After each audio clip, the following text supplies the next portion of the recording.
آج کی اس ویڈیو میں ہم آپ کو یہ بتائیں گے کہ کپڑا کاٹنے والا سادھارن سا ماسٹر جی کے ہاتھ کپڑا کاٹتے کاٹتے نہتے انسانوں کو کاٹنے کے عادی کیسے ہو گئے۔ یہ بھوپال کے اس ماسٹر جی کی کہانی ہے جو اپنے کسٹمر کے قد پر نظر دوڑا کر ان کا ناپ بتایا کرتے تھے۔ جی ہاں، ہم کسی اور کی نہیں بھوپال کے آدیش کھمارا کی بات کر رہے ہیں۔ بھوپال کا رہنے والا آدیش کھمارا بھی ایک نارمل زندگی جی رہا تھا، مگر صرف 2007 تک۔ ماسٹر جی کے نام سے مشہور اس درزی کی زندگی میں اتار چڑھاؤ تب شروع ہوا جب ان کے پتا گلاب چند انڈین آرم فورسز سے ریٹائر ہو گئے۔ گلاب چند رویے کے اعتبار سے کافی سخت انسان تھے۔ وہ اپنے بیٹے یعنی آدیش عرف ماسٹر جی پر اس کا عمر کا بغیر لحاظ کیے ہاتھ بھی اٹھاتے تھے۔ اپنے والد کے اس سخت رویے سے تنگ آ کر آدیش نے بھوپال چھوڑنے کا فیصلہ کیا۔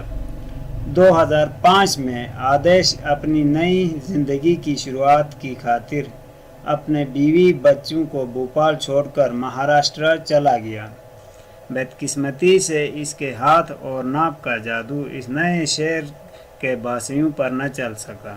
یہ سن 2007 تھا جب آدیش نے جرم کی دنیا میں پہلا قدم رکھا۔ معمولی سی بات پر آدیش نے ایک عام ناگرک کے سر پر پتھر دے مارا۔ اس جرم کے پاداش میں انہیں چند ہفتے جیل میں کاٹنا پڑا۔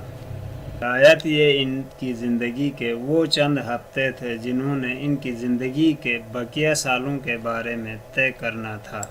جیل میں ان کی ملاقات کچھ ایسے مجرموں سے ہوئی جو ہائی ویز پر ٹرک ڈرائیورز کو لوٹا کرتے تھے، جو اپنے فن سے پہلے سے نراشا بیٹھے تھے۔ ٹرک ڈرائیورز کو لوٹنے کا آئیڈیا ان کو ایک آسان کمائی کا ذریعہ نظر آنے لگا۔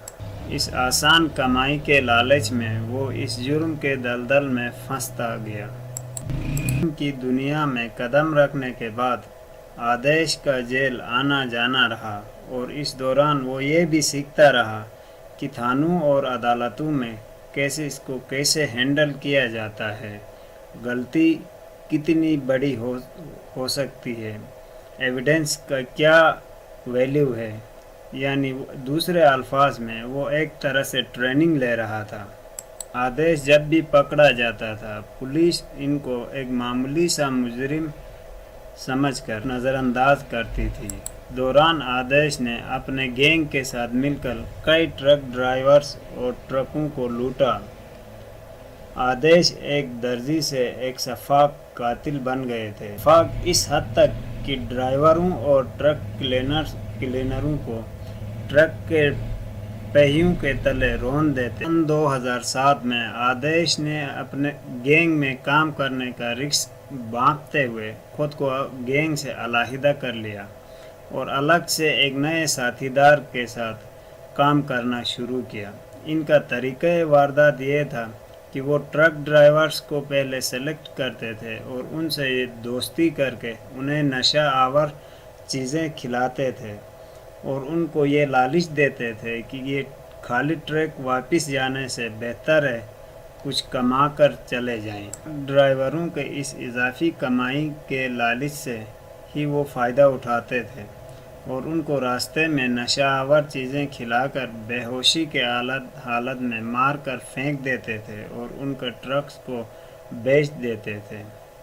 آدیش کی کہانی اس وقت کھل کر سامنے آئی جب ان کا ساتھی دار پولیس کے ہتھے چڑھ گیا۔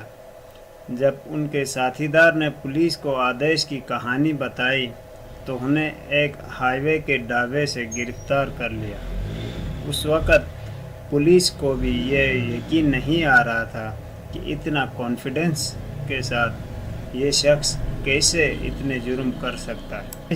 فی الحال جیل کی سلاخوں کے پیچھے بند ہے اور ان پر 33 نہتے لوگوں کو قتل کرنے کا الزام ہے، جن کے کیسز ابھی کورٹ میں چل رہے ہیں۔